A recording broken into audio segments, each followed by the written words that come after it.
Okay. Well, hey, Brian, I know we're both coming in a little bit behind schedule. And I know you were dealing with some parenting stuff, but how do you feel right now about getting started? You still feel a little bit frazzled? Yeah, frazzled, but fun to start. I mean, I used the breathing methods that you So good. coached me in. That was helpful. Good. So I'm just not in a good mood. I'm fine to meet, but I'm not like, I'm not just joyful and happy, but I'm collected at this point, I should There we say. go. Collected. Well, is there anything in what you were kind of dealing with the kids you want to talk about, or do you want to dive into other stuff? Um, we can talk briefly. I mean, yeah, I mean, some of the history, but just yeah, I think in general, when dealing with our kids with sibling drama, frustration, arguing, whatever, yeah, just trying to find the balance, appropriate sternness. Hmm. So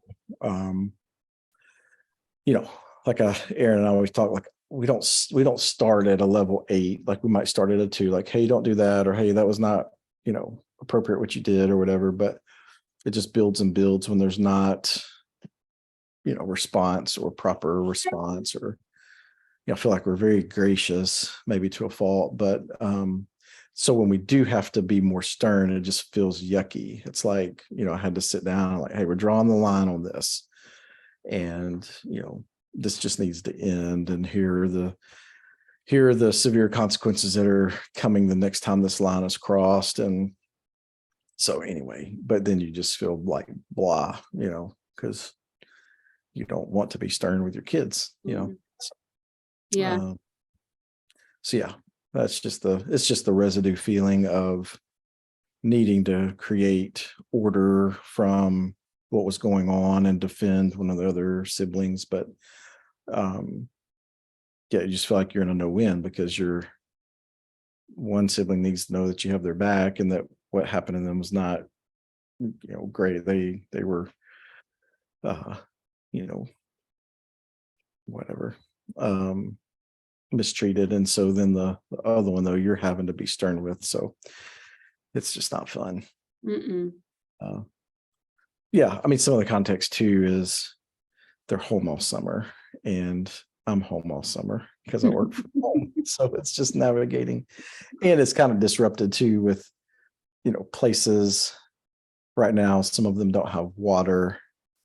I know you're recording, you know this, but a lot of Yeah. people lost water because of a leakage that happened into the water system. So it's like just the normal dailiness of things is so disrupted that you feel like you're it kind of feels a little bit like COVID. It's weird. And it feels a little bit like you're camping, but you're not in the woods. Like it's a weird feeling. I don't know how much of that you feel. With So, none of the benefits of camping, right? Like, no, it's not nature. It's blazing hot, and I think it's frustrating too. Like, this goes back to the idealism of summer is almost over and we want to end well and have, bank these last few days of memories toward, as they, especially, Olivia heading into her senior year. So, and all that just feels like it's disrupted right now. But anyway, we don't have to dive into any more of that. That's the context. But I think on the leadership wheel, like I think it was like a 7. I think I broke out parenting and marriage into 2 separate. I think marriage was like at a 8, and parenting was like at a 7. And like I feel like we're in a good place, but it's just some days are rough or whatever. You got 4 counting Austin being home, but you've got 4 teens and college student living in the same small house with a lot of energy. So yeah. I think somebody said it to me recently. Parenting is, just a collections of wins and losses in a day. And so, yeah, we had a great meeting. She and I went for one of the kids. We went for their counseling appointment and then to lunch and all that was great. It's a great day. And then the same, an hour later, we're disrupted. So, yeah. And I mean, thinking through that in the kind of leadership dashboard is like how to embrace the messy, like we're not perfect parents. God is. How to point them to that, even in our sin or even in our, regret or whatever, we're still able to repent and point them to God, the ultimate parent. But yeah, you just, you want to do it right. You don't want to bruise them, to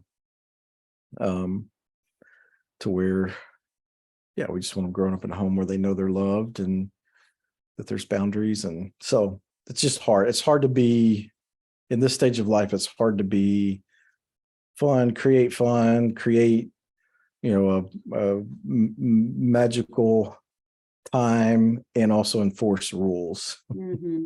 So, anyway, those don't go quite hand in hand. And I'm not always let me think of the word, as directive with coaching clients, but because we are so familiar with each other, there's two things that just come to mind I thought to share, and one of them is you brought back into the conversation that idealism, which I love, again, how self-aware you are, that's a piece for you that you kind of, you see through that lens a lot.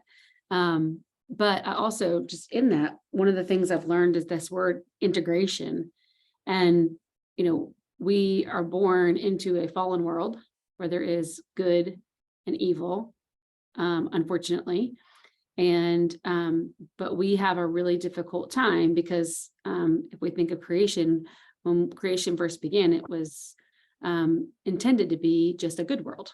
There wasn't this evil, good and evil in the beginning of creation. It was, and so we have a really difficult time handling both intention and not only in the world, but in ourselves and in others. And oftentimes, what happens is we don't know how to reconcile them. And so we make different things happen. Sometimes we only see the good in somebody else and only see the bad in ourselves, or sometimes we only see the bad parts of ourselves, and we end up deciding to hide those away. And there's all manner of things that occur, but it's one of the things that I just think as you're parenting, I think it's so hard because what you just described, right, is that when we talk about the wins and losses, the good and bad in a day, but also the good and the bad in that child.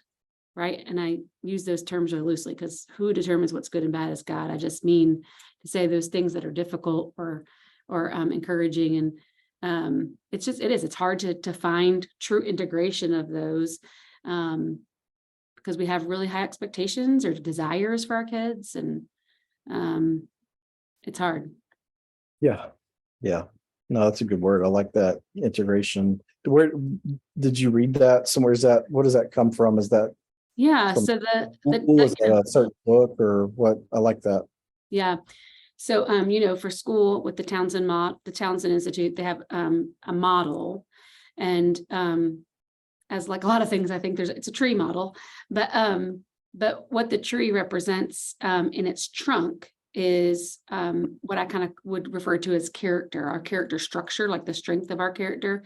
And he uses an acronym, ASIA, which is attachment, separation, integration, and adulthood. And he really talks about that those four things we have deficits in those areas. Probably all of us have them in all areas, but some areas more than others. I can share personally that I struggle a lot with separation and integration. It shows up for me, for example, integration shows up for me in a drive for perfectionism. I don't want to accept the bad or lack or failure in myself. And when I see things that are deemed bad, whether it's in things I've internalized, people have told me, my family of origin that are bad, I try to hide those away and mask those and cover up for those, outrun those. And then for me, the other one is separation, which is really just boundaries. I think you probably, that book, Boundaries by Henry Cloud and Dr. Townsend. Yeah. So yeah. that's that idea of what's mine to own. Like, so I have that. Those are my two biggest ones I've been really trying to strengthen. But that integration piece it really just says, there is good and there is bad, and we need to hold them both in tension inside of a person, and not be afraid of the bad, not be, not only celebrate the good, and not, and in ourselves too. And what he really talks about in the integration piece is, that when we have those parts that are difficult, that we need to bring them out into the light of relationship, resonant relationship, safe relationship with God and others, in order for them to truly be healed. And that's where he kind of moves into talking about the root system of that tree is grace, truth, and time. Those are 3 things that are needed to really ground us. But that the nutrients of the soil, and I can share this document with you, is he divides those relational nutrients into 4 quadrants. And simply put, they move from kind of a high grace, low truth, and then on the continuum all the way up to high truth or lower grace. And the quadrant 1 really talks about being present with somebody when they're in a moment. And it's about you knowing what are your needs, what are the relational nutrients that you need in a moment. So you might come out of a parenting moment like that and be like, okay, what am I feeling? Like I'm not putting these words on you. You might feel like, God, I really failed in that, right? And so you may have shame or some feelings. And so you may come forward and say, you know what, I don't really feel like I handled that well. And what I really need to know is, am I still accepted? Am I still acceptable? Like, I need acceptance. And so then you can start to use that language and hold that out to other people. And people can say, hey, Brian, it's normal. It's okay. You're accepted. You're still loved. And we like that washes over us. And then we don't have to hide in shame that we stunk this up. Right. Does that make sense? Yeah, it does. So it does come from a book. People Fuel is one of the books that he wrote recently that really identifies all that. And I'm happy I have it. I can share it with you. The model is described in there. And then some of the more in-depth version of each of those character structures is in a book that he called Hiding from Love. And it's a beautiful book too. There's an allegory and then maybe some more technical stuff, like psychological technical stuff, but happy to share both of those with you. Just I have them on my shelf. So, but anyway, I share that because I think, when you talked about idealism a couple of times, it came to mind. And again, I don't know that I would sit here and tell any client this. I usually wouldn't, but I know you so well. So. Well, yeah, I appreciate that. That's good stuff. So it was separation, integration. What were the other 2? I was trying to write. I'm sorry. It's attachment, and attachment is right. Like, did you get your needs met when you were young? And also so the reflection of that would be that I know how to have vulnerable, intimate relationships with other people. I have good connection. Then there's separation, which is boundaries. I know where I end and somebody else begins. I'm not codependent, getting codependency or enablement in my life. I'm not over owning responsibility or other people's emotions and needs. The third one is which is integration, which is what we just talked about. That perfectionism and idealism can kind of stem from that. And then the last one is adulthood. And the way I describe adulthood is I kind of think of it as 3 tiers. Like the first one is some people struggle with adulthood and as a result of that, because it's your capacity to deal with the world. It's like, I'm an adult, I can deal with the world. But some people lord their authority in adulthood over people. That's one kind of way it's kind of what's toxic, I guess. And then there's the teenager version, which is we can be stuck as teenagers in our adulthood and we can say, I reject all authority, and then the child one would be, I always give away my adulthood. I don't feel like I can go in there and talk to a CEO, and I don't have, and yet I'm an adult. Yeah, I can absolutely. So, yeah, they have been huge growth points for me this year, for sure, as I've kind of looked into those and started to kind of shore those up. It was very eye-opening. So, yeah, those are good. I would like to dive into more of that and read on stuff. Well, I'm happy to supply you some stuff for sure. Just thinking about the stage of life my kids are in, other, teens in the church, I think that'd be a good tool of how to, transition them into, as they transition into adulthood. Just because they hit college or they graduate college doesn't mean they're living an adult life. So that's good. Well, I'm also, as a part of the church, happy to serve in any way there too. We need a workshop of some of this. So parent teen workshop and go over some of this and then break them into separate groups and unpack this. I think would be really healthy. That'd be great. Well, you just let me know. And discuss that. Well, yeah. So do you want, I always want to make sure we use our time wisely. And technically, I guess this is our last session, but like I said to you, I'm going to leave it to you. We can figure that out, what would be helpful to you. But last time we left, you had some homework. So I'd love to check in on that. I think primarily what we talked about was your annual getaway with Erin, maybe getting some dates, and also just kind of thinking about, is there a rhythm to dating and planning with her? And then we also talked about potentially you maybe putting a date on the calendar for you to do one of your monthly getaways, to a local place to see. Any of that stuff you were able to work on or not yet? Yeah, sort of. Erin and I went out on a date and with some of the thoughts of doing this. We didn't get into it. I just ended up, she was having a tougher afternoon and I just listened, and we drove over, stopped in a park. We went to Starbucks, then stopped in a parking lot to pray for another church in the community, but also just, pray for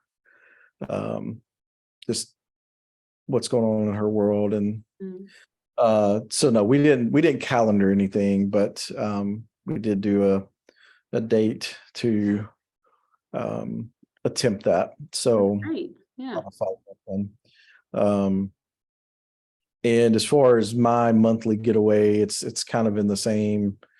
I'm trying to lock down some dates on when we're taking Austin back to school. That's right. Yeah. Because we may stay there for a day or two if we take him. And if we don't, then if Erin goes up, then I might build that day in here and while I'm in town, build that day in. Yeah. So anyway, but we were supposed to have that meeting the other night and then that got disrupted. So Austin had something come up. So anyway, those have been attempted, but not much fruit from them yet. Well, so I they're think still on the homework. I got an incomplete. No, look, I think like we talked about in integration, there's no all good, all bad. You took steps in that direction. So I think celebrate that you got that connection time with her. It's great. It's good. I mean, it's important stuff, and I would expect it to happen this weekend at some point. So, but yeah, I mean, it's something that we want to do, and then our anniversary is in October, so it's we did some calendar work. We just didn't calendar that. We calendared kind of the end of the school or the end of the summer leading up to school, and we've just got some missing pieces that we're trying to figure out. But we may do something smaller, like take Austin up to college and stay for a day or two, and then do the anniversary. But we just have to figure it out. I don't know. It's great. Okay. But yeah. That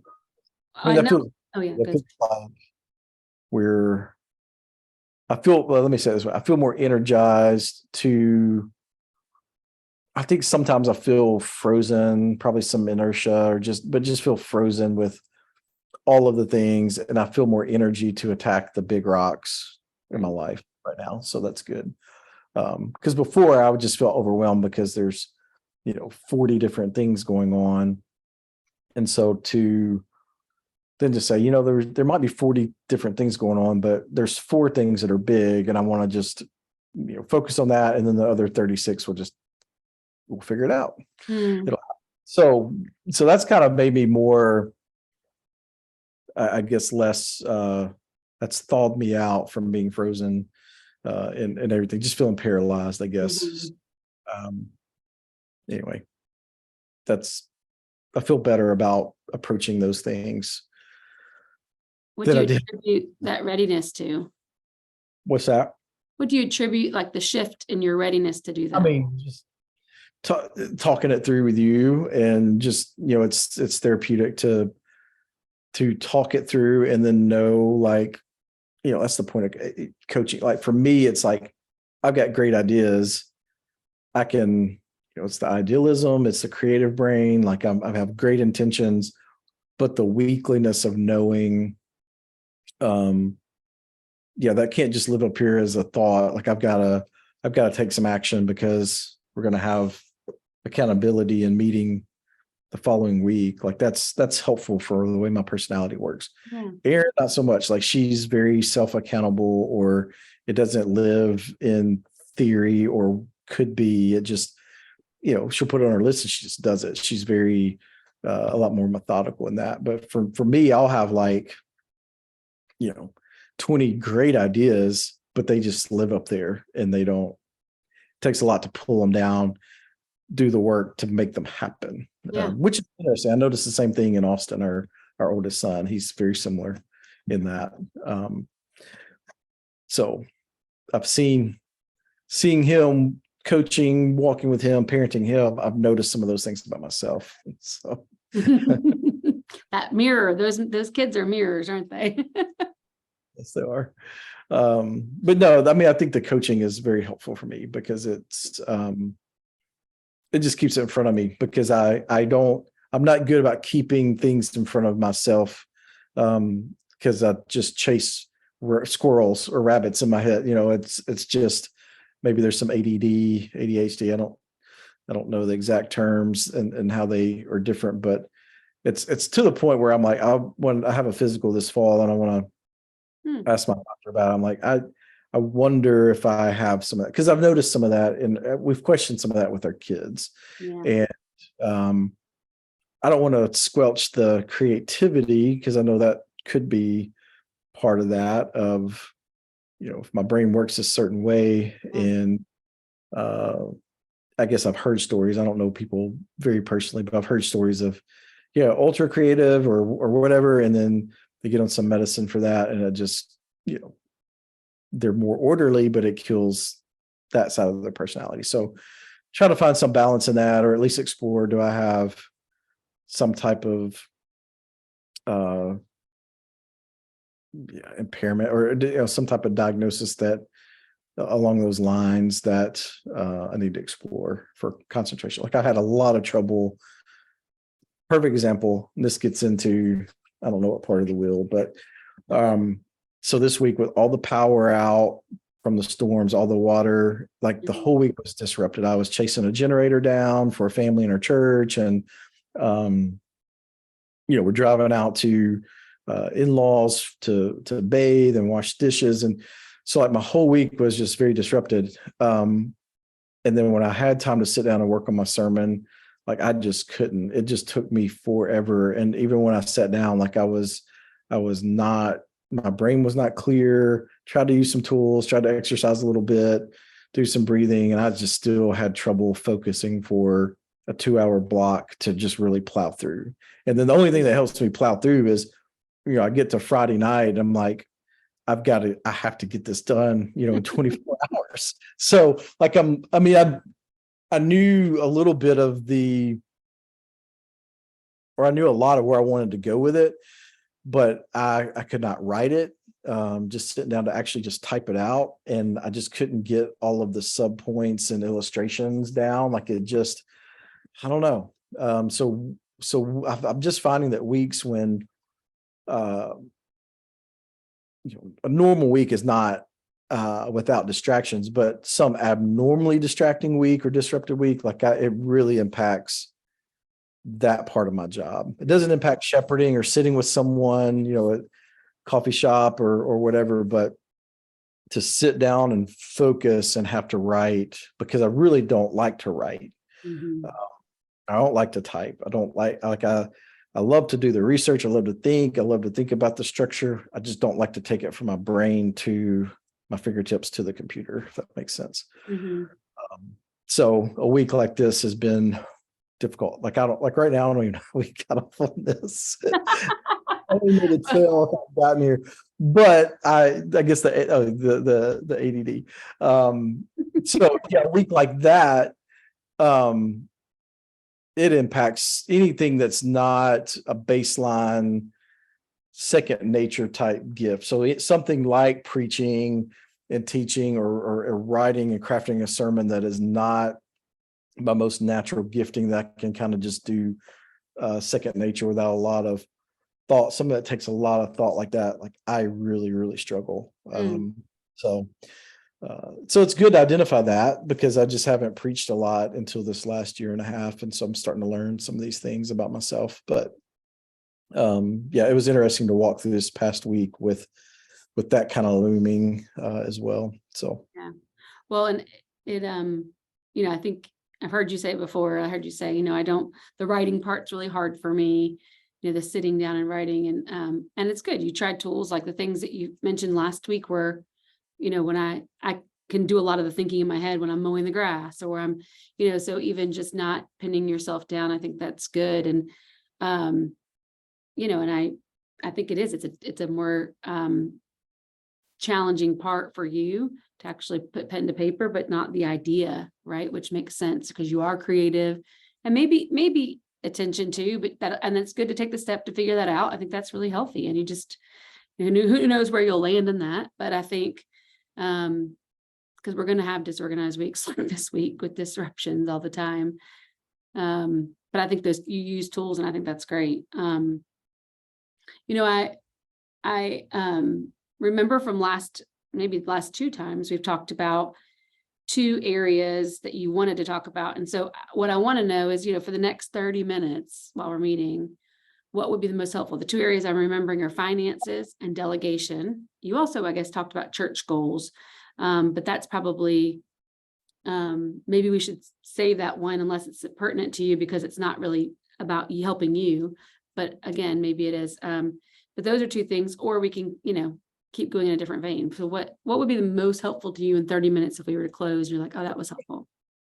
Yeah, I think the church goals can wait. I mean, some of that, the elders are getting away some this fall, and that's a little bit more of a communal decision, and it's not just my thoughts or goals, but the other two,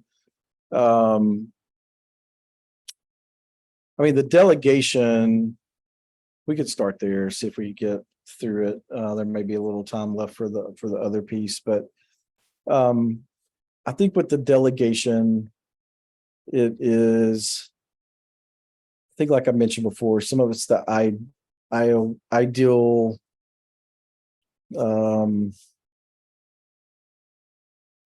idealism of like, I have an opinion and a vision in my head of how something should be. And if it's not like that, I struggle. I just struggle. And it's not that it's, I want it to be like that for my glory, or, but I just don't, I just want it to be as good as it can be for God's glory. And then for whatever reason, it's, there's some brokenness in me that thinks, well, if it's not the picture I have in my head, then it's not what is most glorifying to God. And so now there are times of that when something's sloppy, and, we've been part of ministry and organizations where it's like, there's like something that we have in our head, and even if it's not what we have in our head, there's just a level of excellence. And so I get worked up internally, not at people, but internally, like if something just is sloppy, or it's not, it's just not, we're not giving our best to the Lord or to other people. But there's a piece of it that is, laced in pride, or unflexible, where it's like, okay, well, if it's not what it looks like in my head, then somehow I assume that it's missed the mark. And my what's in my head might be kind of what God's wanting me to envision for something. So it's not always bad. I mean, maybe that is what God wants at times, but it's not there's no way it's every time he wants what's in, and so I wrestle with, I've noticed in the past, like if there's people that think very differently than me when it comes to aesthetics, or Like I don't do very well on a team where there's such polar opposites of like, the whole goal is just to save money, or the whole goal is to just water down everything to a real basic level. Like I don't like things to just be basic. And like I knew when I worked in the housing industry and the housing ministry, like I just remember often feeling this rub between my boss and I of like his whole goal was to do the house as cheap as possible, quality as far as, structure and stuff. But I wanted it to also look beautiful. I'm like, well, I'll just spend a little extra money to make it look beautiful because I value beauty, and he valued more money in the bank. So it's just a clash of values. I'm like, well, I just would rather see, something not look as basic. So I wrestle with that on big things like building a house, but also wrestle with stuff like that when it comes to, a Sunday brunch. Like I just, it could be utilitarian and people could get fed, and, the end goal of people connecting can happen, but it's like, I don't want to pause there. I want that connection to happen, people to be fed, and it to look nice. And I'm just giving these sound so dumb examples, but Oh, some of that's the art brain, gifting.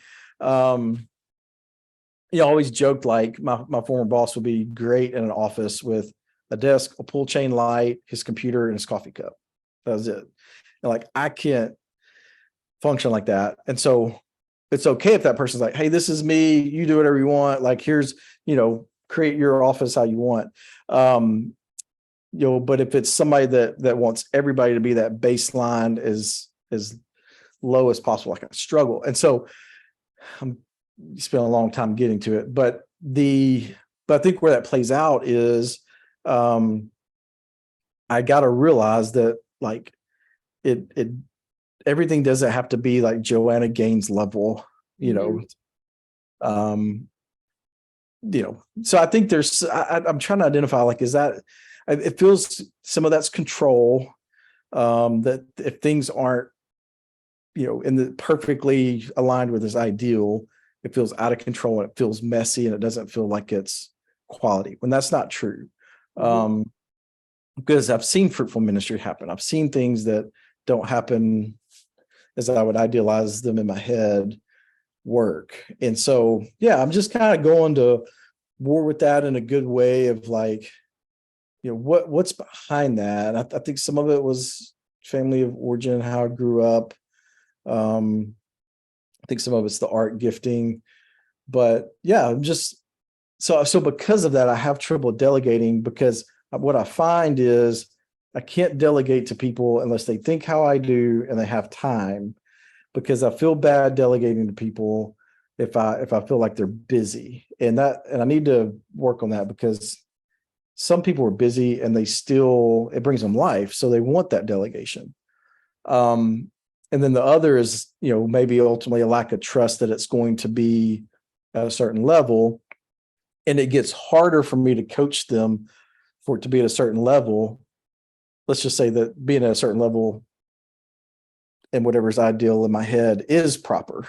So to take that from a 3 to a 7, the coaching that's involved in that, it's just way easier just to do it myself. So what happens is I end up over functioning because I want things to be a certain way. And I don't have that many people in my life that think like I do, that have the capacity to do what I think. So I'm basically saying I want a bunch of minions that think just like me and have ultimate control over them. And then everything would be just perfect. But I'll wrestle with delegation because of that. So it's kind of I think I need to identify if there's more than two pieces, but it seems like there's two streams to that of one, feel like I'm infringing on people that are busy, and the other one, asking people to do something that's just not going to get to the level that I want. And one, just being okay with that and just releasing some of that, or two, being okay to bother someone. Or in my mind, I might be bothering them and they're like, no, I've been praying about opportunity to use my gift in this way. So I find myself not delegating. And so because of that, I run myself down pretty quick. Mm, Uh, because it's not just on a Sunday morning, it's not just deliver the sermon, create the worship service, and make sure, whatever 3 or 4 things that are baseline for me. It's also like, well, does the communion table look proper? Or people connecting? So I might feel extra energy to need to go over and strike up a conversation with a couple people, which some of that's fine, but yeah, at times I have trouble living in my lanes because I see like other lanes that stuff isn't happening that I want to happen a certain way. And I don't know at times if that's just leadership or if that's a sin idol or yeah. So you can speak that. I'm rambling, but I don't have a lot of language or clarity on that delegation piece, but I know it's an issue. I know I've struggled with that for years. And I think like in the past, Shelly, a former coworker of mine, we got to a place where our gifting was very different, but we worked together long enough to where she kind of understood at what level. Yeah, there's just been a season where I could coach her to a certain degree to where she knew what I wanted something to be like, and she used her gifting to make that happen. mm, So we worked really well together, and it took us a couple years to get to that point. So I have seen the positive side of that happen, but I'm not sure that that's always the healthiest thing. Like I'm like, do I just need to let it go and let things be a little messier in my head? Because I feel like I'm always trading like my health by not over functioning for something to be sloppier. And I'm like, it doesn't all come down to me. Like it's, there's a body, there's plenty of other people, and the Lord's sovereignty and some of that. So I'm just kind of wrestling with that whole tangled ball of Christmas lights of how do I relax that, hang on to the appropriate amount of that gifting, and just let my heart be a little bit more free with things. So mm. thoughts on that?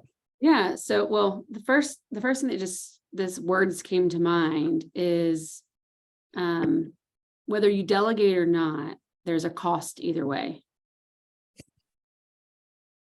So, there's risk, and the cost is kind of what I'm saying, right? That's what I hear. There's the if you don't delegate, you run the risk of being run down, and not operating out of your giftings, those types of things.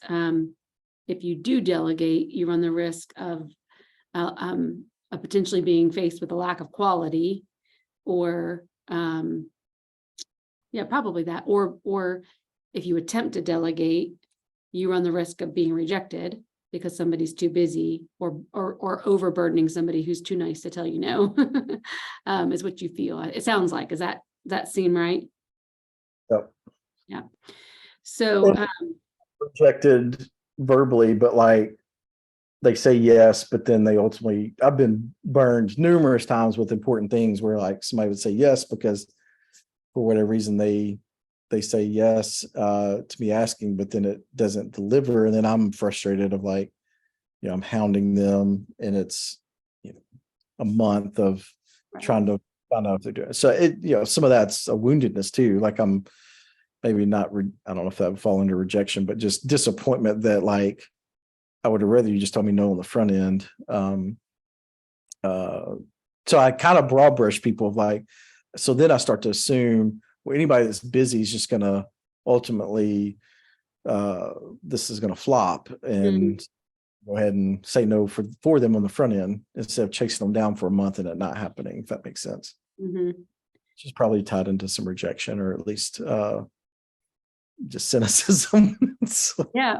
Well, you know what I think about too in that is like I go back to, let's go back to the ASIA acronym.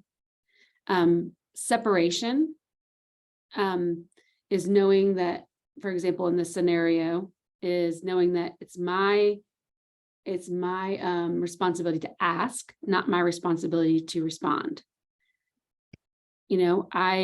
In order to have a good boundary, and that means a good boundary, like, for yourself, but also just it is the other person's decision, right? Letting them, so it kind of as an adulthood thing too, is letting the other person be an adult and give you that. It doesn't mean, I think that's the thing that I hear you saying, which is part of working with people. It doesn't mean that there isn't disappointment and there isn't failure, like letdown, or things don't fall apart. But I think my counselor told me recently to be reminded of Jesus in the Garden of Gethsemane, and that, he asked the disciples to pray, knowing that they would fall asleep and not stay and watch with him. But he still asked, and he asked again. And then he further went to the cross, of course, and didn't just stay there quiet. He also cried out to his Father and said, "Why have you forsaken me?" He still held out the truth of how that felt to him, that forsakenness by his disciples and peers and ultimately the Lord.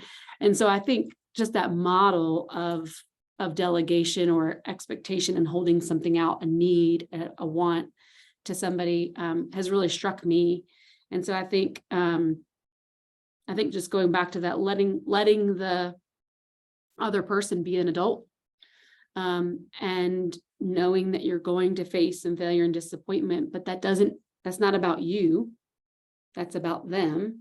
But it's your responsibility to hold the need out. It's not your responsibility to necessarily how it gets responded to, right? Yeah. So the other thing, is, you are such a visionary. I know that you're that dreamer, you have that vision. And, I heard you talking in there about how I think it's hard to spend the time to transfer that vision to another person, especially if it's not, in our size church, it probably won't be just one person. You have to do that with different people because different people will be executing different things. But you are gifted at vision, and communicating that. And I think I think we can go one of two directions here in this conversation. We can tackle I want them to think like I do, and I don't delegate because they don't, and how do we tackle that? Or we can talk about bad when I hear it repeated back. I'm like, yeah, that's my heart. That's so bad. And it is not bad. It's honest. I appreciate it. I know. I appreciate it because a lot of us feel that way. We just don't say it out loud. And so I do. I'm really, really thankful that you're that honest. And, but yeah, so they don't think like I do. So we can tackle that route, or we can tackle they're too busy route. Which do you want to go? Probably the first. I mean, the they're too busy has been easier for me. That's one that I would say, like, I'm a little better. I've gotten better at, just letting them tell me no, and shoot me straight, and been able to, I think some of it in that is having the capacity or margin or doing the work to help or to try to discover people's gifting, to know who to ask. So some things I know people in our congregation, some of them I know, and I know their gifting. Some of them I don't. And so if we had, like, one thing that came up, could be something that I'm like, well, if it had to do with something I'm comfortable in, like summer camp, I kind of know who to ask different things to. But if it's something else random and I don't know their gifting, that can be a stall. Or I might put it out, broadly during announcements. And that's not as effective as being able to call someone and say, "Hey, I really see your gifting in this. Would you have interest in providing some leadership for this?" So some of it's just knowing our people better, taking the time to understand gifting. And some of that's on them. If I do give a broad statement to everyone, where, that can often be, what's everyone's battle is no one's battle, or whatever. So, but I think there's a responsibility there to just say, he said that, and I do have that gifting. Let me respond and not forget. But I have gotten better. So I think the first one is like, why do I want something to happen just like I want it to happen? Sounds so crazy to say. because I mean, we all have our preferences, we all have our kind of simple nuances about we want certain things a certain way, but I've really tried, like, is it pride? Is it leadership? Is it excellence? Is it something on the spectrum of OCD? Like I joked about Joanna Gaines, like I watch her decorate a house and it's perfect. Like everything's like as perfect as you can get it. I'm like, there's got to be, maybe not to assume about her, but there's got to be something, some tendency there that drives that. And it could be an impairment. It may be a gift, maybe an impairment. I don't know. But I don't really know why I'm like that, why I'm just so particular about some things. And then why it bothers me so much if it's some of it's hard to let go, or some of it I'll find myself at night just thinking about, like, man, I wish just that wasn't as messy as it is, and it bothers me. So I think to answer a little bit of that question, I think some of that comes down to growing up, there were some things that were volatile and not in control. So I think that there is a piece of it that's a need to control. So it's not just an actual visual thing, or it's not just an actual excellence of ministry. I know that it's tied somewhere to it feels more, I feel better when things are under control, and things are under control when they look like what's in my head. So yeah. Yeah. So I was going to ask you let me ask you this. What are some possible reasons that you do that are positive? Good question.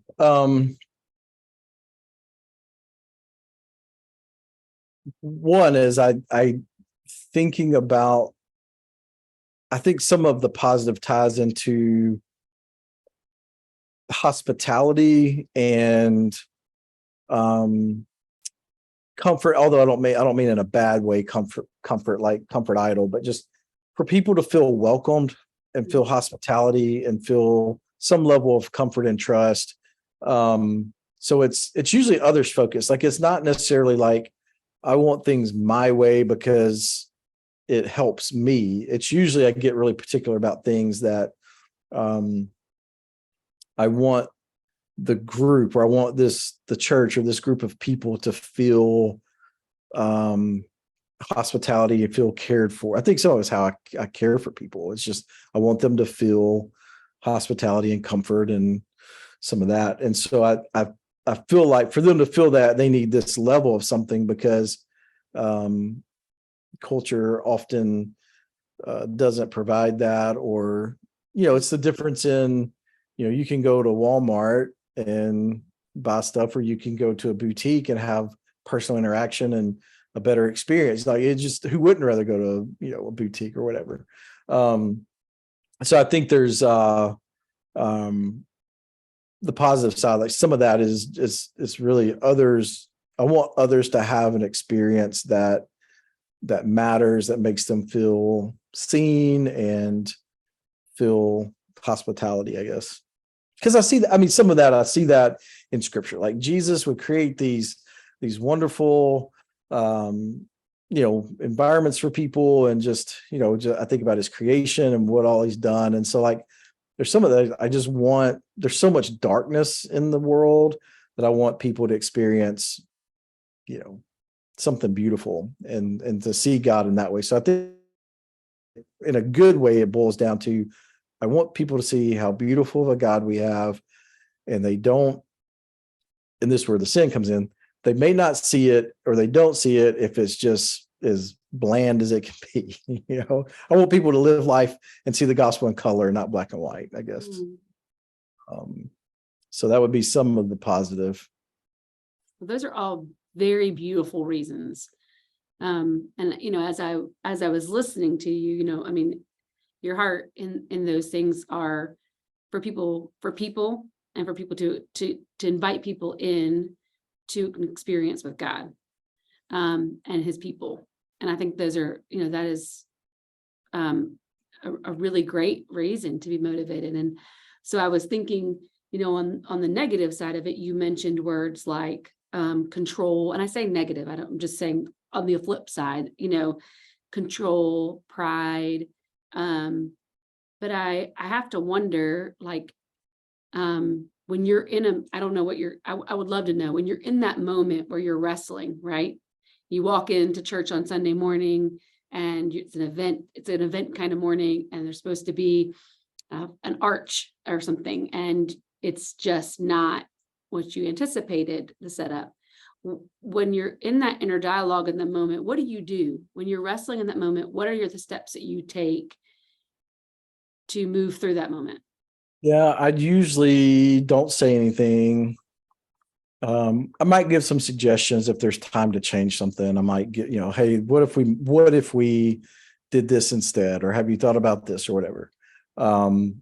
If it's something that just not enough time to correct, or it's just, not feasible or whatever, I'll just kind of eat it. Basically, I'll just, and then I'll feel disappointment. And then I think where I struggle is when it comes time for something like that again, I've already, instead of coaching that person, I've already removed that from a possibility of asking them again, for the most part. I mean, not always, but that's not really fair. It'd be better to say, hey, you did this last time. I'd love for you to do this again. And, can we have it look a little bit more like this? Or here's what I was thinking last time. And so I struggle because I seem to just put them in a box that, like, that's not their gifting, or they won't deliver in this way. So I'm just not gonna go that way again. And that's not great. That's not good. It writes people off. It doesn't allow them to grow. People didn't do that to me. They gave me room to grow. Why wouldn't I give someone else that? So, but that's the practicality of it. I usually eat it in the moment because I don't want to hurt somebody's feelings, or I might give some soft suggestions, and I've literally been part where I've been under leadership that was so controlling, that came in and just railed on people because stuff was not at a certain level. So I don't want to be that guy either, so I mean, in a lot of ways, I just reason with it in my heart. I'm like, they gave their best. I want to assume the best. I assume they gave their best. And because their best wasn't maybe what I saw in my mind, doesn't mean that it wasn't what God received from them as their best. Like he's satisfied with it, even if I'm not, because it's a pleasing sacrifice to him. It's Cain and Abel. So, so I've had to just realize, like, it's not that you can't coach. It's not that you can't present, something that could have been different, but I tend to just kind of eat it and realize, like, it's probably my sin more than anything. So, and just that some people are endeared by something not being so polished, so I don't know. I don't know. I've gone any more depth in it than that, but in the moment, I might say a few things, but I don't usually, go down some path in the moment with it. And I usually don't follow up with it. I think that's the growth point, is the coaching on the backside of an event or something, or the not boxing them, putting them in a box and not asking them again, would be a good takeaway. I was just reminded of when I was first married, and I'm one of those people who I have a difficult time resting in the evening unless things are kind of tidied up. And we'd finished dinner, and it was before we even had kids, and the dishes would be by the sink. And I would have asked my husband at the time, at the time we're eating, to say, hey, would you mind take care of dishes? And he'd say, yeah, no problem. And then I'd sit down, and he hadn't done them. He hadn't done them. And I'm building up. Is this familiar? And I finally realized I didn't specify when I asked what I really wanted, which was, hey, when we get up from dinner, would you mind to do the dishes pretty immediately, so that I can, and explain, I have a difficult time resting until that's done. If you can't do it, I'd rather you let me know, so, because I'll take care of it. So but I don't want it. So I just, give that example as, to give you some consideration, asking yourself, did I do a good job casting vision and setting expectations? Have I also communicated kind of my quirkiness in it, right? Like it's kind of quirky that you can't sit down, Karen, in the other room and unwind because there's dishes in the other room that you can't even see, right? But I have to know that about myself. And so I have to, it's not quirky. So, so being able to, I'm just kind of thinking about your process. It's like I do love that you said, I do see value in asking broadly because you don't know all the gifts right now. And also being prayerful, right? About, is there someone specific, and being able to call them up. So doing both, and I think, it doesn't have to be one or the other. But so then you have this person and they're going to get ready to do it. And I think it's good for you to cast vision. Hey, here's what I'm envisioning. Here's a picture of what I want to see. And, do you think that's feasible? Could you accomplish that? So you're probably more likely, if you can communicate on the front end, your expectations on whether it's timing or how it appears or whatever it is. If you're casting that vision well and asking if they can commit to that. Is that something you feel like you can do? And they say yes. And saying, and then also recognizing, I think in that moment too, how can I make the decision? I'd love to hear your answer. How can I make the decision in the moment if it matters? If the goal is that I want to usher people in to a relationship and experience with God and God's people, how in that moment can I make the decision if this matters? Do you know? Yeah. And I think I do well. I think I do pretty well in some of those things.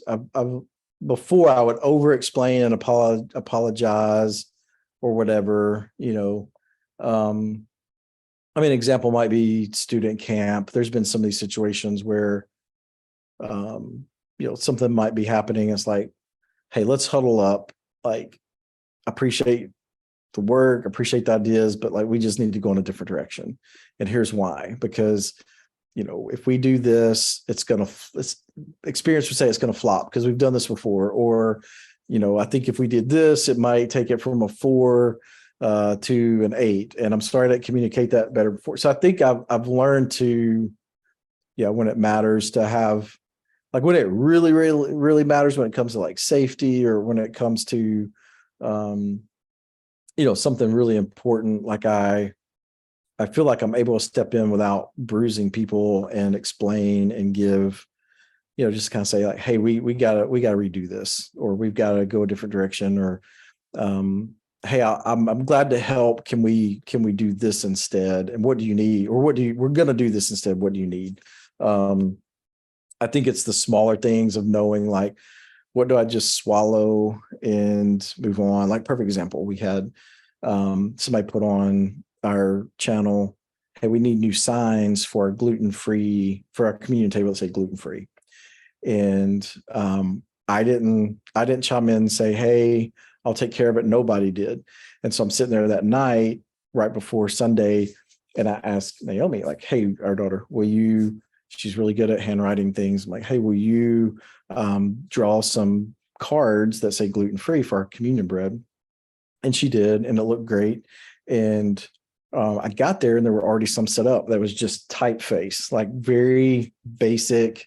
And I just kind of let it go because like they didn't know I was doing it. I didn't know they were doing it. And in my mind, I'm like, well, I'd rather have hand drawn, especially from one of the kids in the church, even if it's not as easy to read. So I just, in the moment, whether it's right or wrong, I just kind of eat that, but like, so I think for me, it's determining what really matters, because I think when it comes to safety, that's easy to figure out. Or if it comes to like something that's deeply discipleship oriented, but when it comes down to other things, I'm like, to me, it's like, it's the communion table. I want it to look beautiful, not utilitarian. So maybe that is important. Maybe I need to scrap those signs. I didn't in the moment, but like sometimes I have trouble sometimes it's determining what is important, what to eat on my own, and then what to stand up for. And that's where I get frozen sometimes, because some of it's just gray. Or I'm sending myself mixed messages, or I could argue either way. I could argue, well, that's the communion table. It's got to look beautiful. Or it's like, well, that might not be as easy to read because it's more cursive and that we need to have it more utilitarian, so but that's what drives me mad is like my brain will go down that path and reason that stuff out for a couple hours on and off for a few days instead of just letting it go. I don't truly let it go. I might let it go in the moment. I might eat it in the moment, but I don't let it go. Like I'm still thinking about it. I'm starting to think through like, was that right? Do I need to change that? And that chews away. It's the big mentality that chews away from me spending time on the big rocks or on something that I already know is important. So I've got to learn to release some of that. Like, why is that still bugging me a week later? If I say it's not important, if it is important, then just change it. But if I say it's not, I need to let it go. So it sounds like it's easy for you to distinguish when when things are black and white, like safety, that's, an easy thing for you to step up into and speak into. And I've seen you do that really well. I think it comes down to some more of like the things that are negotiable, the preferences, and I think about, like you already said it, I was going to ask you, like, what could you have done differently on that Sunday morning?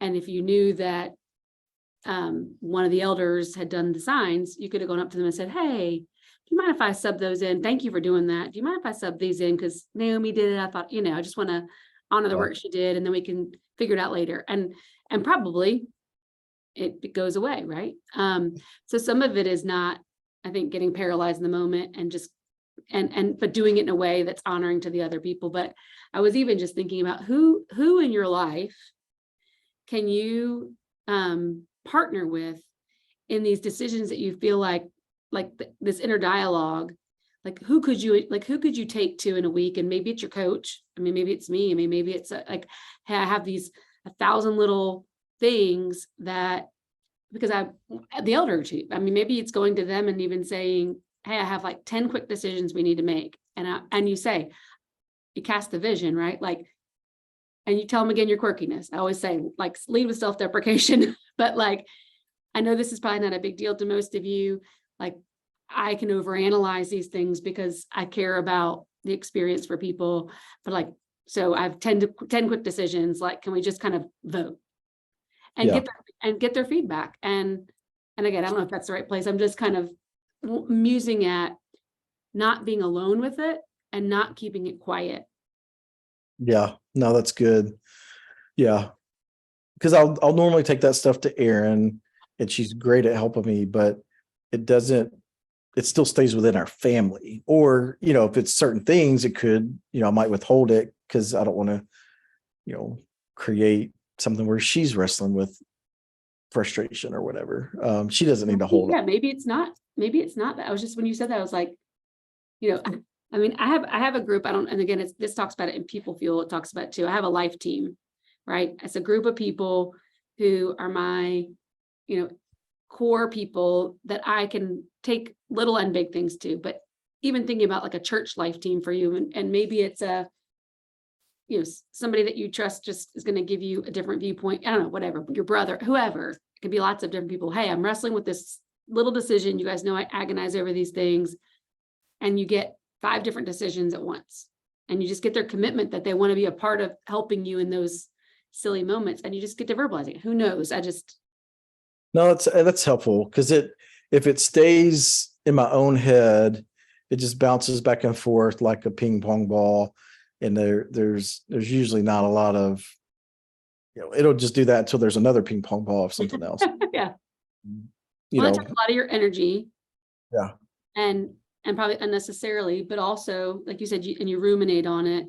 And I also think, Brian, it could really help you if you're doing that to also get feedback from other people on whether like, if you say to the people that you ask to do this, this is the frame, I'm asking you this because I have difficulty being able to reconcile the battle in my head of it wanting to be this. Like, you give them what you've just given me, give them the picture and say, so I not only really need you to speak into what your vote is, but I also need you to tell me if you think this matters or not. If the impact of this. No, that's good. Sorry, I'm making some notes here. You're That's fine. on this language, like coaching me through the language, like, because I'll get stuck on, just knowing it's okay to explain to the team that I'm got some quirky decision or thoughts that, are these, what's the grid of how to make these decisions and to try to take things off my plate or, and I say that, I mean, it's not like I walk through every day, all day with these things, but it chews up, 3% of my week or whatever, and I don't want it to. That's 3% or whatever the percentage is that could be given towards those big rocks in my life. So no, that's helpful. That's really helpful. Well, I know we're at time, but I'm just to kind of recap some things. I know you're going to still work on your other homework. But I'm just thinking, as you move forward, a couple points to maybe consider as you're in that delegation mode is, again, one, I call it over fragilizing other people. It's over speaking for what's in their lives. And so not over fragilizing them in their schedule and their busyness. If you felt called and, prayerfully, or because you thought of them to ask them to be a part of something, asking them and knowing that the response isn't personal. Because Dr. Townsend says, real love is being able to say no as easily as you can say yes. Somebody feeling really safe means they can actually say no too. And so that actually is a sign that they feel comfortable and safe with you and they're being their authentic selves. And so that's more beautiful than getting a bunch of yeses. And it would make you feel better to know that somebody feels that freedom, because then, when they're saying yes, they're saying yes. And so, I mean it. Yeah. And so I think, being able to, and I oftentimes so much think that when I go to somebody, I say, hey, I want you to feel as free to say no as you do say yes. Cause I lay it all out for them. I don't, my fear in asking you is that you'll say yes to me because you think you ought to. My fear is that you'll say yes, but then can't do it. So I really want you to be able to say a yes that you want to say yes to, and you can. And so you lay that out for them. And then you ask and you don't over fragilize. And then I think on the other thing, I think I just encourage, the one thing and I know you do this too, but just prayer, like as you're in that moment with an aesthetic moment, for example, that's not going well, just to stop and ask the Lord quickly in a breath prayer to say, Lord, like, should I pursue this or not? Should I pursue making this better, saying something, but also then, like I said, having that mastermind of people that you can say, hey, I'm quirky. I'm in my quirkiness, I'm going to ruminate on silly things. And I could really use people to vote on these things and give me input, but also to tell me when it matters or not, because this is my vision. Yep. No, that's good.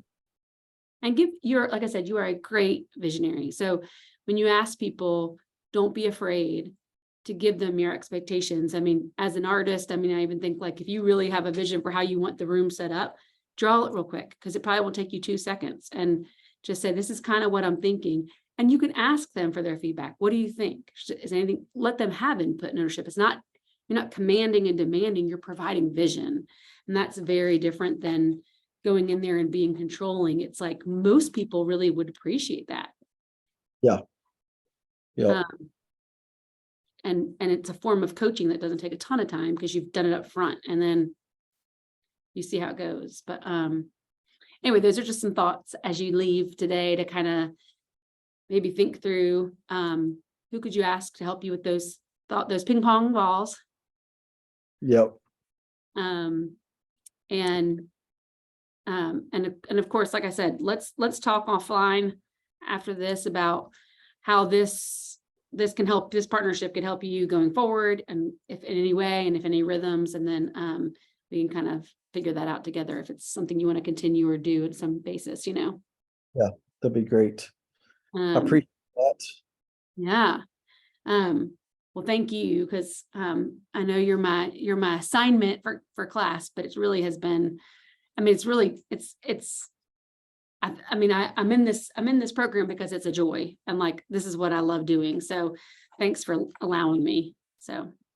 Well, I'm glad to be the guinea pig, but not like in my mind, when you signed up for this program, it's like, oh, you already do that. So this to me isn't like practice or I'm a guinea pig. It's like, oh, this is great coaching that I need, and I'm thankful for it. So yeah, we can talk more offline on kind of continuance, but this is very helpful. Good. Well, thanks, B. Yep. Thanks so much. We will talk. Yep. Okay. Bye, man.